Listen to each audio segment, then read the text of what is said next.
नमस्कार, मैं हूं Siddharth. City news van Rewa की सायंकालीन समाचार सेवा में आप सभी का स्वागत है। प्रस्तुत है आज के मुख्य समाचार। बिना पार्किंग व्यवस्था के संचालित व्यापारिक प्रतिष्ठानों पर की जाएगी कार्यवाही। यातायात व्यवस्था सुगम बनाने कलेक्टर ने ली जिला सड़क सुरक्षा समिति की बैठक। सुपर स्पेशलिटी हॉस्पिटल में डॉक्टरों ने किया सफल ऑपरेशन। सीआरटी डिवाइस हार्ट में डाली, मरीज के दिल की धड़कन को फिर से मिली गति। और जिला पंचायत अध्यक्ष अभय मिश्रा ने की पत्रकार वार्ता, गिनाई अपने कार्यकाल की उपलब्धियां। खबरें अब विस्तार से। जिला सड़क सुरक्षा समिति की कलेक्टर एसपी ने ली बैठक, दिए गए आवश्यक निर्देश। भोपाल के हमीदिया हॉस्पिटल में हुई अग्निकांड के बाद अपने अपने जिलों को लेकर प्रशासन पूरी तरह से सजग दिखाई दे रहा है। आज कलेक्ट्रेट के मोहन सभागार में इन्हीं मुद्दों पर बैठक ली गई। भोपाल अग्निकांड की पुनरावृत्ति को रोकने के लिए रीवा शहर में कई कोचिंग इंस्टीट्यूट एवं मॉल में सुरक्षा व्यवस्था की जांच करने के लिए कलेक्टर एवं एसपी ने नगर निगम अमले को निर्देश जारी किए हैं। बैठक में शहर की यातायात व्यवस्था को लेकर भी चर्चा की गई, जिसमें सिरमौर चौराहा, Rama Govind palace, John tower, SPS mall सहित उन स्थानों को चिन्हित करने के निर्देश दिए गए हैं जहां पार्किंग व्यवस्था न होने के कारण जाम की स्थिति निर्मित होती है। माना जा रहा है कि इस बैठक के बाद शहर में बने बिना पार्किंग के व्यापारिक प्रतिष्ठानों पर भी कार्यवाही हो सकती है। नगर निगम प्रशासन को यह निर्देश जारी किए गए हैं कि अगली बैठक में सभी जानकारी लेकर उपस्थित हो। वहीं यातायात व्यवस्था को लेकर डीएसपी मनोज वर्मा से भी चर्चा की गई है। इस दौरान मऊगंज विधायक एवं त्योथर विधायक के द्वारा भी अपनी अपनी समस्याएं बताई गई एवं उसके निराकरण के लिए भी कलेक्टर ने आश्वासन दिया है। इस दौरान रीवा कलेक्टर ने बताया कि प्रदेश शासन द्वारा यह निर्णय लिया गया है कि सड़क दुर्घटना के दौरान आम जनता द्वारा मदद किए जाने पर या उसे हॉस्पिटल पहुंचाने पर प्रशासन द्वारा व्यक्ति को 5,000 रुपए की प्रोत्साहन राशि से पुरस्कृत किया जाएगा। वहीं इस बैठक में विधायक मऊगंज प्रदीप पटेल, त्योथर विधायक श्यामलाल द्विवेदी, रीवा एसपी नवनीत भसीन, जिला panchayat CO Swapnil Wankhede, ADM Shailendra Singh, RTO Manish Tripathi सहित विधायक प्रतिनिधि एवं नगर निगम व यातायात की टीम के सदस्य उपस्थित रहे। प्रस्तुत है रीवा कलेक्टर डॉक्टर एलिया रजटी से प्राप्त जानकारी के अंश। सड़क सुरक्षा समिति के मीटिंग आज हुई है, इसके पहले भी हुई है। काफ़ी सारा मिनट्स लगातार हम लोग रिकॉर्ड कर रहे हैं। 3-4 इम्पॉर्टेंट डिसीजंस हुई है। सभी को पता है कि अभी भारत शासन ने भी अनाउंस किया है, कोई भी व्यक्ति एक्सीडेंट होता है उनको मदद करने वाला व्यक्ति को शासन ने 5,000 रुपये का पुरस्कार देने का योजना बनाई है। ठीक है, तो इसलिए मैं सभी नागरिकों को अपील करता हूँ कि आप लोगों की कोई भी समस्या नहीं होगी। जब भी कोई भी एक्सीडेंट होता है तो तत्काल आप आगे आइए, लोगों की मदद करें। इसके अलावा सिटी के अंदर पार्किंग की समस्या है। पहले से 3-4 स्पॉट्स आइडेंटिफाइड है। उस जगह पे पहले भी नगर निगम के द्वारा नोटिस वगैरह इशू किया गया है, बट उसमें कोई कंपाउंडिंग की समस्या आई है। सो बट हम लोग अभी और अंदर जाके देख रहे हैं उस पर्टिकुलर बिल्डिंग में कौन सी इंस्टीट्यूशंस हैं, क्या वो इंस्टीट्यूशंस वैध हैं, वैध नहीं है तो इतने सारे लोग कैसे इकट्ठे हो रहे हैं, सो दैट एक्चुअली उस बिल्डिंग का, कमर्शियल बिल्डिंग का दबाव कम हो सके। इसके लेकर डीएसपी ट्रैफिक और नगर निगम की अधिकारी हैं, उनका एक जॉइंट रिपोर्ट है नेक्स्ट 5-6 डेज़ के अंदर 3-4 प्लेसेस हैं उसको लेकर देने के लिए कहा है। उसके बाद हम लोग एक पिन पॉइंटेड एक्शन प्लान बनाकर इसमें काम करेंगे। इसके अलावा हमारे ब्लैक स्पॉट्स हैं। सोहागी का 2 ब्लैक स्पॉट्स है, actually legally identified black spot है। कहाँ डेथ ज़्यादा होती है, एक सोहागी में है, उसमें जुलाई से ही कोई भी डेथ नहीं हुई है। बिकॉज लगातार एमपीआरडीसी ने इसमें काम किया है। काफ़ी साइन बोर्ड्स, काफ़ी रिफ्लेक्टर्स, उसकी पूरा डिवाइडर्स, स्टॉप बैरियर्स बनाना और थोड़ा ब्रेकर्स का स्लाइड लेवल पे करना, वो सारे काम हुआ है। बट वापस हर 30 मीटर पे साइन बोर्ड लगाने के लिए डायरेक्शन दिए हैं। तिवनी मोड है, सेकंड ब्लैक स्पॉट है, वो अभी भी वो काफ़ी इशू है। उसमें कुछ इंक्रोचमेंट रिमूव करना है, कुछ बाई लेन बनाना है और रिफ्लेक्टर्स और बढ़ाना है, साइनेजेस लगाना है, लोगों को जागरूक भी करना है। उधर गाड़ियाँ खड़े ना करें, जैसे रीवा आने के लिए, बैकुंठपुर जाने के लिए मोड पे लोग खड़े होती है, उसको लेकर डायरेक्शन दिए हैं। And CCTV cameras. और बहुत अच्छा कार्रवाई तो हुई है कि अभी फर्स्ट फेज़ में हमारी कितने भी ऑटोज़ है सिटी में, 3,500 ऑटों को नंबरिंग हुई है। उनका रूट चार्ट तय हुए हैं, सारे ऑटोज़ में रूट चार्ट चस्पा किए हैं। कुछ 2-3% ऑटोज़ हैं इसको नहीं माने, उनके खिलाफ कार्रवाई करने के लिए निर्देश दिए हैं। सेकंड फेज़ में सभी ऑटोज़ को एक प्रशिक्षण प्रोग्राम ओरिएंटेशन प्रोग्राम आयोजित करेंगे। स्मॉलर नंबर्स पे सभी ऑटो ड्राइवर्स को बुलाया जाएगा, उनसे अपेक्षा क्या है वो क्या कर रहा है क्या नहीं करना है, उसको लेकर आरटीओ, डीएसपी ट्रैफिक और नगर निगम की टीम है, उनका है ना प्रशिक्षित करने का है ना काम करेगा। उसके बाद है ना थर्ड फेज़ है। इस प्रकार का हम लोग है ना लगातार एक योजनाबद्ध तरीके से ना काम कर रहे हैं। शहर के अंदर भी बहुत सारे कट्स हैं, उसको बंद करने लेकर जिसे बंद हुई है उसके भी आज है ना मतलब किसी व्यक्ति ने उस कट को बनाने के बाद वापस है ना तोड़ दिया है। उनके खिलाफ है ना एफआईआर दर्ज करने का निर्देश दिए हैं। पेट्रोल पंप है, उनके खिलाफ है ना कार्रवाई करने के लिए भी है ना हमने निर्देश दिए हैं। बैंक है, कई सारे बैंक है, हाँ, कोचिंग 4-5 बैंक्स हैं, मतलब है ना काफ़ी ट्रैफिक की है ना लोड है ना ज़्यादा है। उसी के लेकर ये ना टीम बनाए हैं कि वहाँ है ना लोड है ना कैसे कम किया जाए। सो ट्रैफिक और नगर निगम की ना टीम है, वो हमको है ना उनसे साथ बाइट करके प्रॉपर सॉल्यूशन देंगे उसका है ना क्या हो सकता है। सो जब है ना कोई पर्टिकुलर है ना बिल्डिंग का लोड ज़्यादा है, तो बहुत ज़्यादा ट्रैफिक है, तो फिर कहीं ना कहीं है ना इधर मतलब है ना उनको पार्किंग की व्यवस्था करना है ना उनकी जिम्मेदारी है। नहीं है तो मतलब ऐसे इंस्टीट्यूशंस को है ना मतलब दूसरे जगह शिफ्ट किया जाए, सो दैट एक्चुअली वहाँ है ना कमर्शियल है ना व्हीकल्स और लोगों के ना मूवमेंट का दबाव कम। सुपर स्पेशलिटी हॉस्पिटल में डॉक्टरों ने किया सफल ऑपरेशन। सीआरटी डिवाइस हार्ट में डाली, मरीज के दिल की धड़कन को फिर से मिली गति। आपको बता दें कि श्यामसा मेडिकल कॉलेज के सुपर स्पेशलिटी हॉस्पिटल में डॉक्टरों ने क्रिटिकल ऑपरेशन कर महिला की जान बचा ली। हार्ट का सफल ऑपरेशन करते हुए चिकित्सकों ने सीआरटी डिवाइस डाली। इस तरह का यह प्रदेश में पहला ऑपरेशन बताया जा रहा है। आपको बता दें कि रियो में इस तरह पहला ऑपरेशन हुआ है जिसमें सीआरटी डिवाइस को इम्प्लांट किया गया। गंभीर रूप से सुपर स्पेशलिटी हॉस्पिटल के वेंटिलेटर में भर्ती मरीज को यह डिवाइस लगाई गई। हृदय रोगियों के लिए सबसे बेहतर मानी जाने वाली यह डिवाइस असमान धड़कन की वजह से होने वाली अचानक मौत को रोकती है। सुपर स्पेशलिटी में शहर के द्वारिका नगर की रहने वाली माधुरी चतुर्वेदी को उपचार के लिए लाया गया था। उनकी हालत खराब थी, दिल की धड़कन बंद होने की स्थिति में आ गई थी। चिकित्सकों की टीम ने पहले उनकी हालत को स्थिर किया, इसके बाद ऑपरेशन किया गया। बताया गया कि हार्ट में CRT device active lead fixation के साथ इम्प्लांट की गई, जिसमें टायरेक्स कवर यूज किया गया। मरीज के परिजनों की सहमति के बाद ये ऑपरेशन किया गया, जिसमें सफलता भी हासिल हुई। यह डिवाइस हार्ट फेल्योर के मरीज के हृदय की पंपिंग बढ़ाता है और साथ ही असमान धड़कन की वजह से होने वाली अचानक मौत को भी रोकता है। यह ऑपरेशन प्रमुख रूप से सुपर स्पेशलिटी के डॉक्टर कुश भगत एवं डॉक्टर एस.के. त्रिपाठी ने किया, जिसमें doctor VD. Tripathi, doctor KD. Singh भी मौजूद रहे। प्रस्तुत है मरीज माधुरी चतुर्वेदी के पुत्र दिवाकर चतुर्वेदी एवं assistant professor cardiology doctor S K. Tripathi से प्राप्त जानकारी के अंश। कैसी स्थिति है उनकी? पहले तो बड़ी गंभीर पोजीशन में हम उनको लेके आए थे।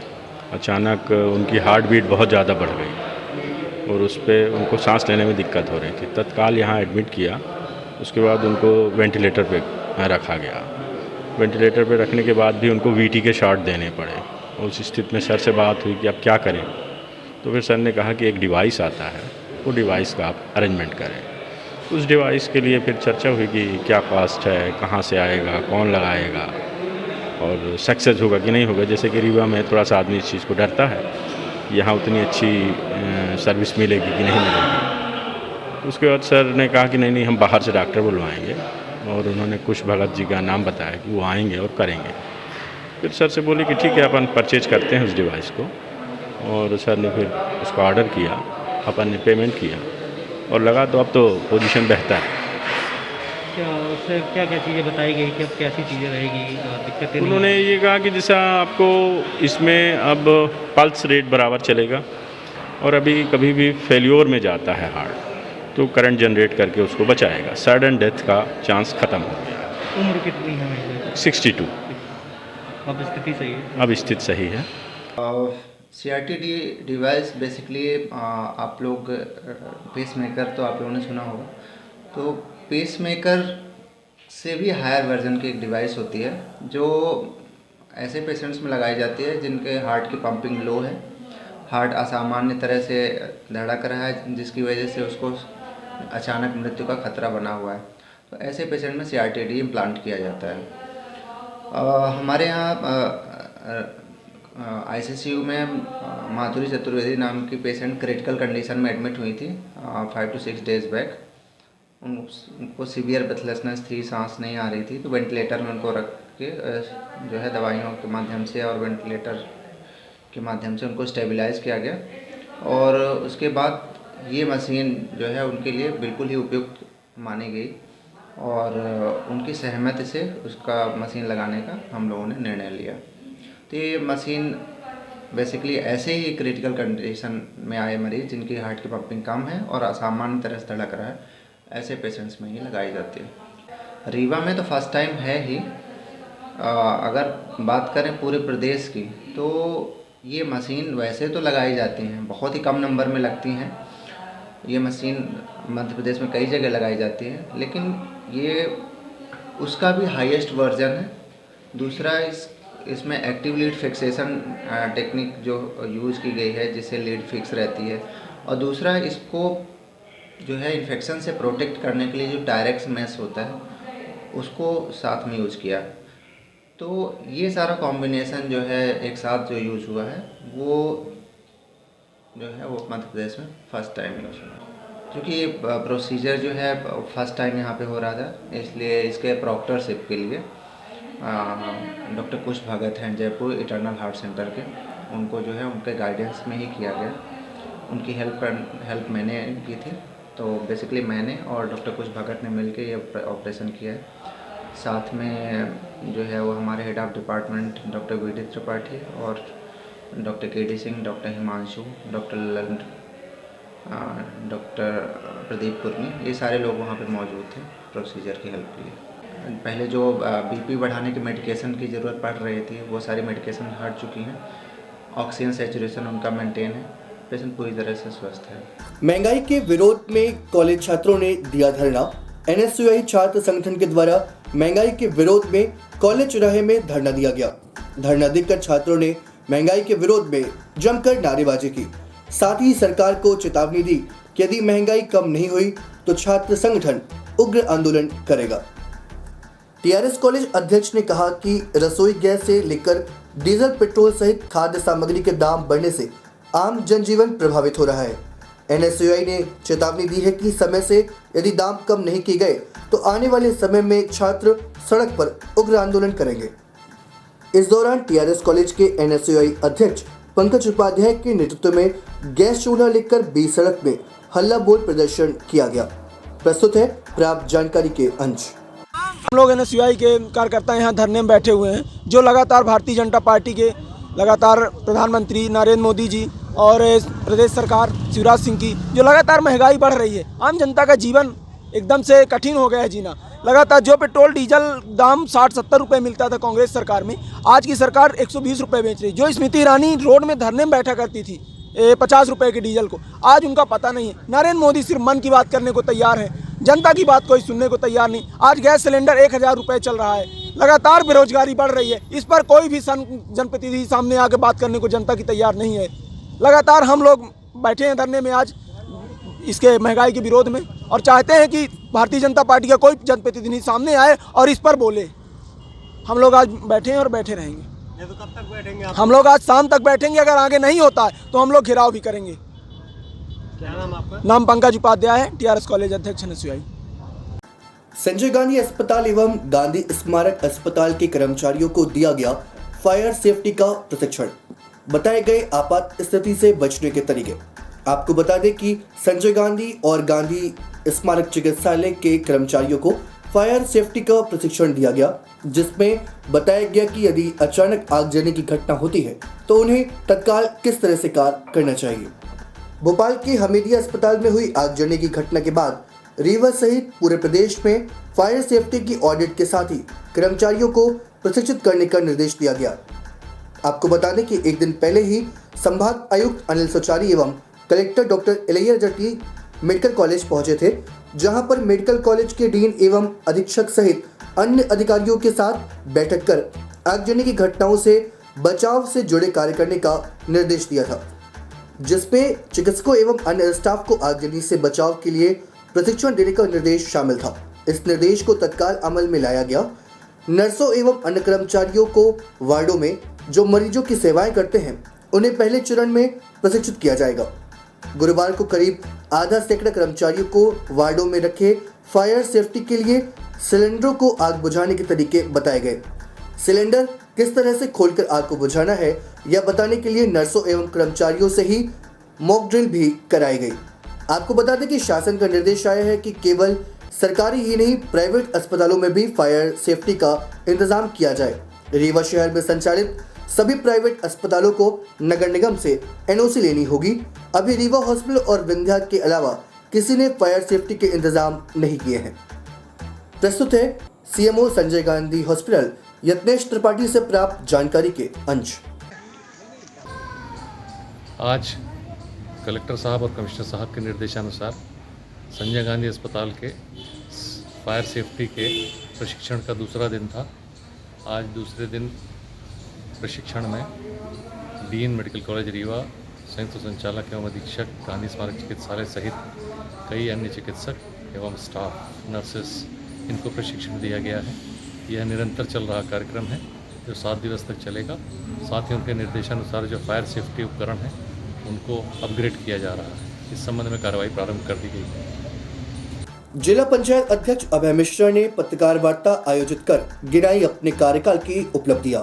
कहा, अधिकारों के लिए सदैव लड़ता रहा मैं, अकेले ही सिमरिया में हुए 15 करोड़ के काम। जिला पंचायत अध्यक्ष अभय मिश्रा ने अपना कार्यकाल पूरा होने के बाद अपने कामकाज का ब्यौरा देने के लिए पत्रकार वार्ता का आयोजन किया।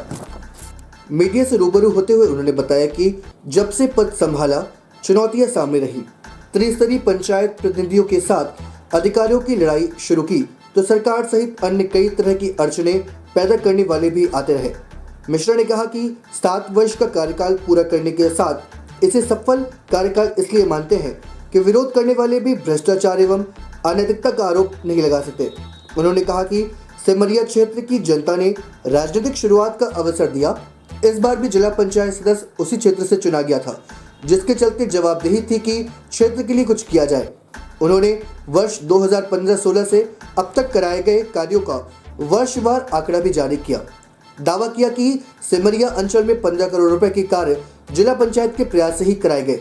हाल ही में 3.72 करोड़ रुपए की लागत से बसामन मामा एनीकट के लिए राशि स्वीकृत हुई है। 1.46 करोड़ की जोनी को आढ़न मार्ग को भी राशि जारी हुई। जिला खनिज मद और जिला पंचायत अध्यक्ष मद में मिली राशि से क्षेत्र का विकास कराया है। उन्होंने कहा कि जिले के दूसरे हिस्सों में भी कार्य हुए हैं जिनका ब्यौरा सार्वजनिक है। प्रस्तुत है पत्रकार वार्ता के अंश। 15 करोड़ का ये डॉक्यूमेंट है, इसको जो चैलेंज करते बने जिससे वो करके बता दें कि ये गलत। ठीक है, मेरा यही उपलब्धि रही और बाकी मैं यहाँ विवादों में नहीं पड़ा। मैंने किसी भी ग्राम पंचायत की कोई जांच नहीं कराई, किसी का ट्रांसफ़र पोस्टिंग में मैं नहीं पड़ा।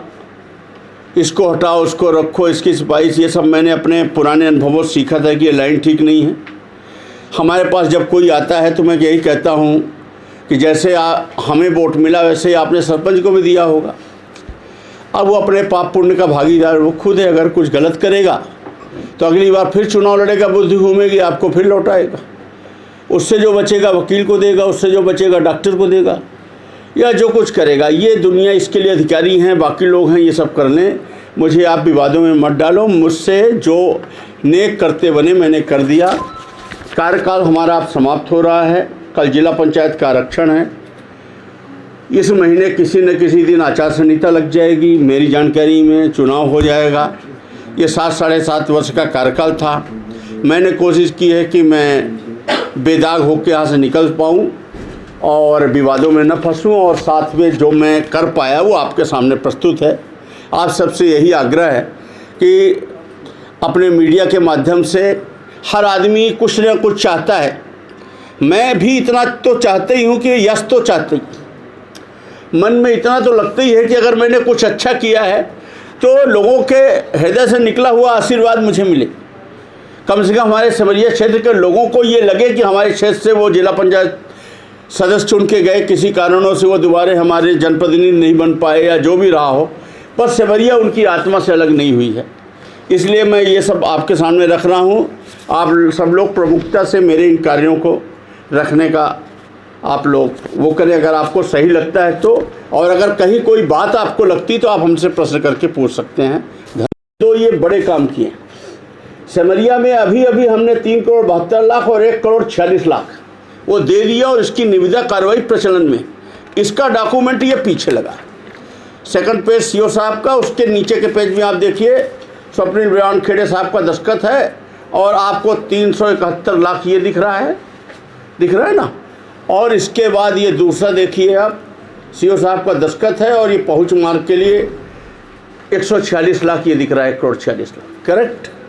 ये दो काम अभी हमने किए हैं। इसके अलावा छोटे छोटे काम 18 लाख, 20 लाख, 19 लाख, इस तरह से 3 करोड़, 5 करोड़, ये टोटल मिला दे दिए तो बहुत सारे काम हैं इसमें। ये सब लिखे हुए हैं, जैसे यात्री प्रतीक्षालय, ये सब करने के 3 करोड़ के लगभग ये काम हैं। फिर एक इसमें महत्वपूर्ण बिंदु है 5वां, नल जल योजनाएं मैंने 30 लाख के मान से 630 लाख रुपए के स्वीकृत किए गए।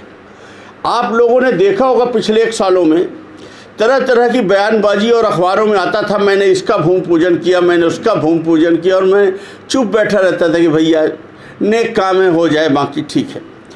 आज की खबरों में बस इतना ही। कल फिर होंगे आपसे मुखातिब कुछ नई खबरों के साथ। तब तक के लिए हमें अनुमति दीजिए। नमस्कार।